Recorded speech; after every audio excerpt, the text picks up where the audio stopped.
Depuis la mise en place par les mondialistes du taré Macron à la tête du pays, après 2 élections présidentielles frauduleuses, nous subissons en France, devenu le tombeau de la liberté et le cercueil de la démocratie, la zombification des individus par la répression, par la sidération, par l'abêtissement et l'infantilisation de masse, par la lobotomisation des cerveaux, par la tafiolisation et la manipulation permanente, avec le déversement incessant de la désinformation et de la propagande macronienne, par des merdias goebbelsiens nauséabonds aux ordres du cinglé, tels l'AFP, Libé ou Le Monde.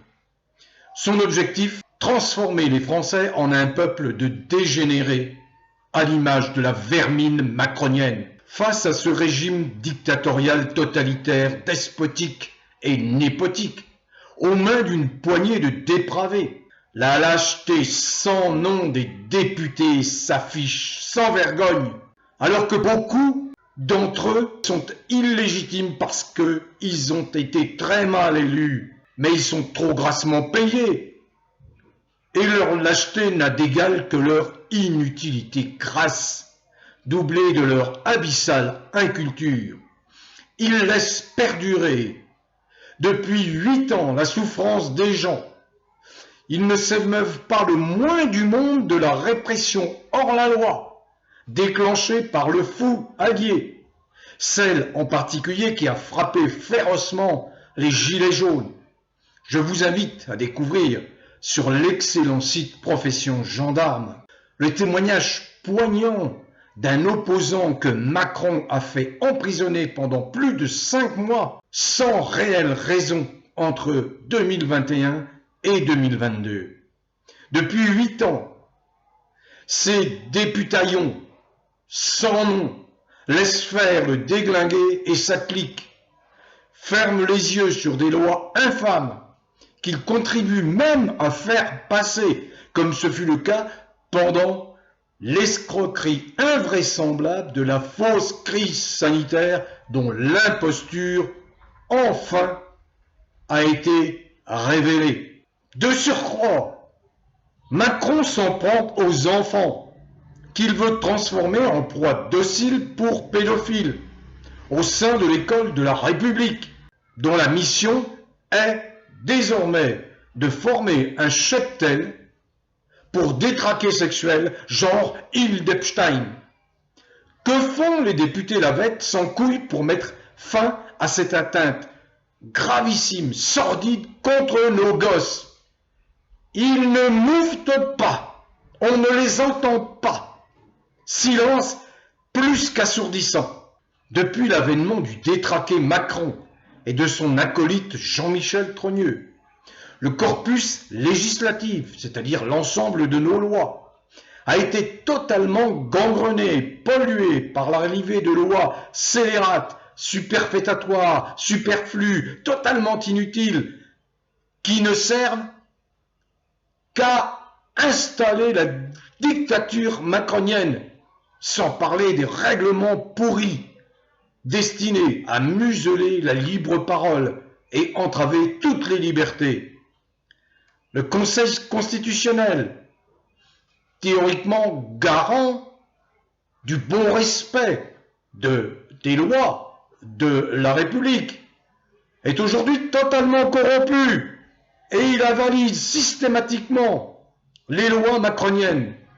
Et ça ne risque pas de changer avec la nomination à la tête de cette institution anachronique, totalement dépassée, de Richard Ferrand, un très proche de Macron, qui a échappé à la condamnation judiciaire grâce à la prescription des faits de corruption qui lui étaient reprochés. Alors je vais vous donner quelques exemples concrets de la malveillance, de la malfaisance du psychopathe fou allié de Macron. Je rappelle, il veut interdire l'accès à la propriété privée, faire payer l'eau de pluie, je l'ai expliqué dans des précédentes vidéos, interdire le chauffage au bois, interdire l'accès des villes aux automobilistes modestes. Obliger les plus de 70 ans à aller faire la guerre contre les Russes. C'est son obsession, faire la guerre contre les Russes, que lui, le réformé, le peu glorieux réformé exempté du service national. Il veut interdire aux plus de 70 ans de conduire une voiture, vous avez bien entendu. Il veut obliger des jeunes enfants, des 3 ans à la maternelle, à devenir des objets sexuels.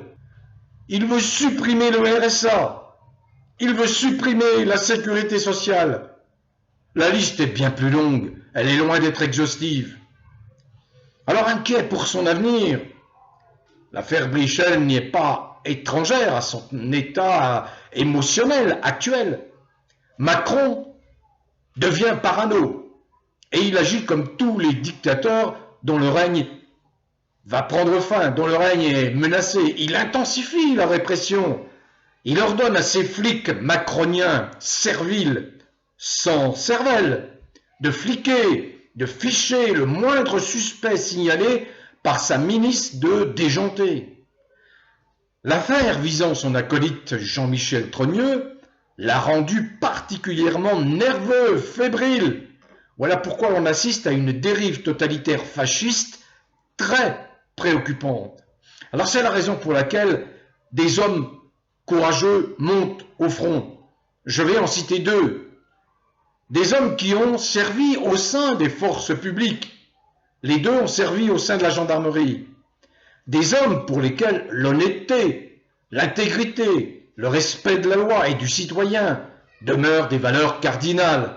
Ils s'engagent, ils sont là, ils sont fatigués de cet immobilisme, fatigués de voir que rien ne se passe. Je veux citer Alexandre Langlois, ancien policier du renseignement, inlassable alerteur, qui explique l'espionnage des Français par le biais de sociétés privées. Écoutez-le, je mets le lien en descriptif. C'est à la fois révélateur, instructif, mais aussi très inquiétant.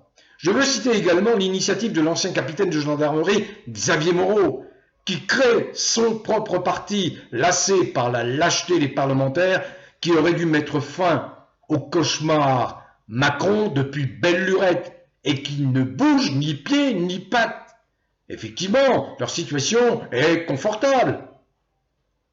Ils coûtent 300 000 € par an à la collectivité.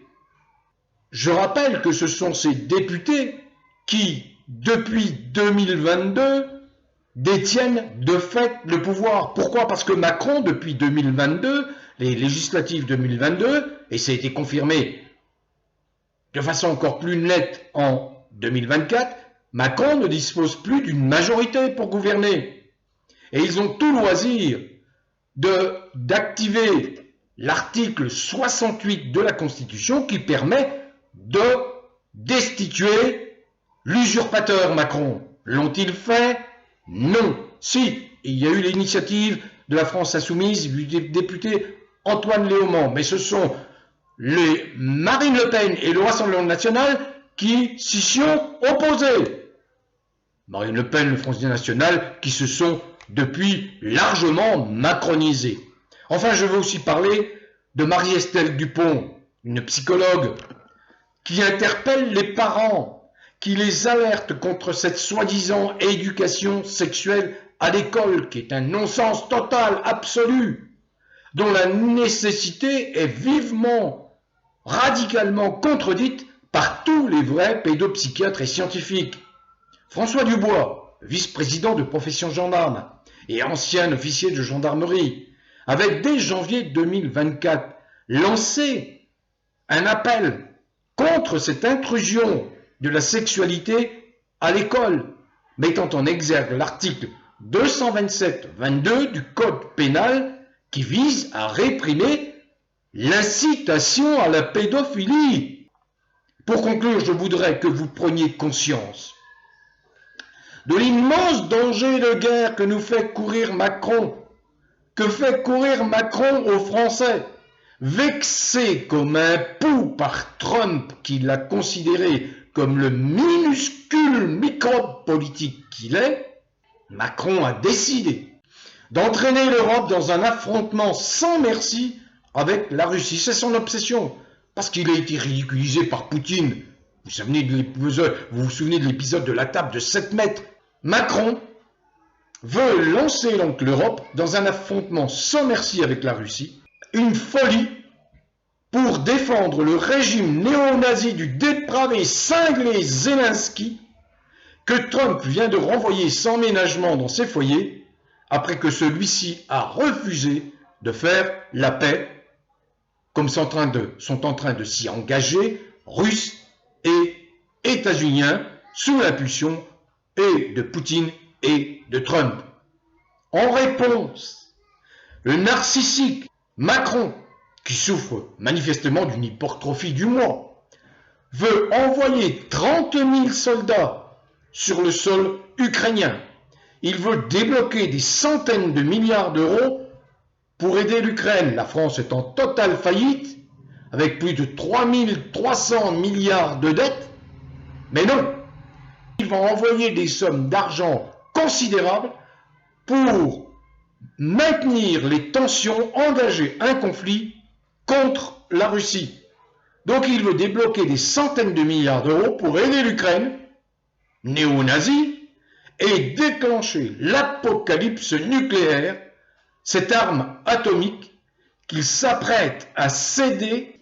La souveraineté française va disparaître, qui s'apprête à céder à von der Leyen, la présidente va-t-en-guerre d'une Union européenne qui entame sa phase de déconfiture. Très bien, fini l'Europe, faut en sortir, ce machin débilitant qui rend les gens malheureux. Frexit, Frexit, Frexit. Bon vent à tous. Continuez à cultiver le bien-être, qui est l'antidote à la malfaisance macronienne, à la malfaisance mondialiste. Continuez à être animé des meilleures vibrations. Macron ne supporte pas, c'est le mal incarné. Allez, portez-vous bien et prenez soin de vous.